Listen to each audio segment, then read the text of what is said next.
Hello, সবাইকে স্বাগতম আমার নতুন ভিডিওতে। আমি বৃষ্টি। তো আজকে আমরা দেখাবো এই ভিডিওতে যে কিভাবে ব্যাগে লাইনিং করতে হয়, কোচের ব্যাগে কিভাবে লাইনিং করতে হয়। তো আমি এখানে একটা কোচের ব্যাগ বানাবো। তো এটা আমি পুরোপুরি গার্নিশ করাগুলোকে জুড়ে নিয়েছি। এবার আমি একটা কাপড় দিয়ে কীভাবে লাইনিং করব সেটা আপনাদের দেখাচ্ছি। তো এখানে টোটাল 17টা গার্নিশ করা জোড়া হয়েছে। তো এখন নিয়ে নেওয়া হয়েছে একটা কাপড়। তো এই কাপড়টাকে ভালোভাবে নিচের সাথে বসিয়ে মাপ করে সেটাকে লাইন করে কেটে নেওয়া হবে। তো আপনারা দেখুন প্রসিডিওরটা, আপনারা ঠিক বুঝতে পারবেন। তো আপনারা যে কোনো ধরনের গার্নিশ স্কোয়ার গার্নিশ স্কোয়ারের নিচে এইরকমভাবে লাইনিং করতে পারবেন। তো আমি এই ধরনের প্যাটার্নের সাথে লাইনিং করছি। আপনারা ছোটো প্যাটার্নের সাথেও করতে পারেন, বড়োর সাথেও করতে পারেন। তো এটা একটা খুবই সহজ প্রসিডিওর। তো এইভাবে লাইন করে নিতে হবে। সাইজের থেকে একটু বড় করে কাটতে হবে, মানে যতটা সাইজ আছে, যাতে ভিতরে মুড়ে পরে আমরা সেলাই করতে পারি, তাতে একটু বড় দরকার হবে।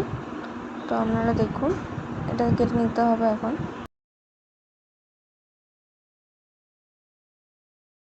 তো আমার কাটা হয়ে গেছে এখন।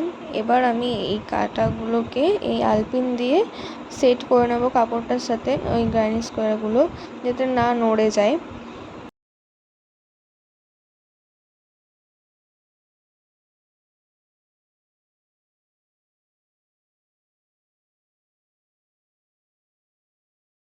তো এবার আমি সাইডগুলোকেও আলপিন দিয়ে মুড়ে নেব সাইজ অনুযায়ী, তাতে আমার সেলাই করতে সুবিধা হবে।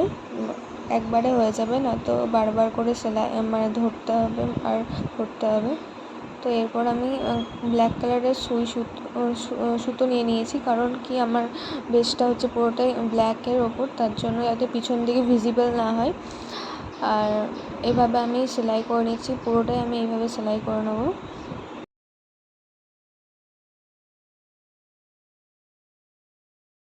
তো চার সাইডটা আমি এইভাবে সেলাই করে নেব।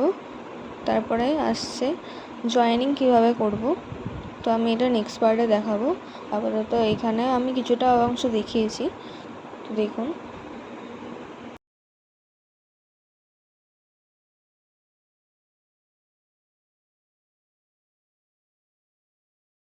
তো আমার এখন একটা সাইড কমপ্লিট হয়ে গেছে। তো এইভাবে আমি পুরো সাইডটা কমপ্লিট করে চলে আসব।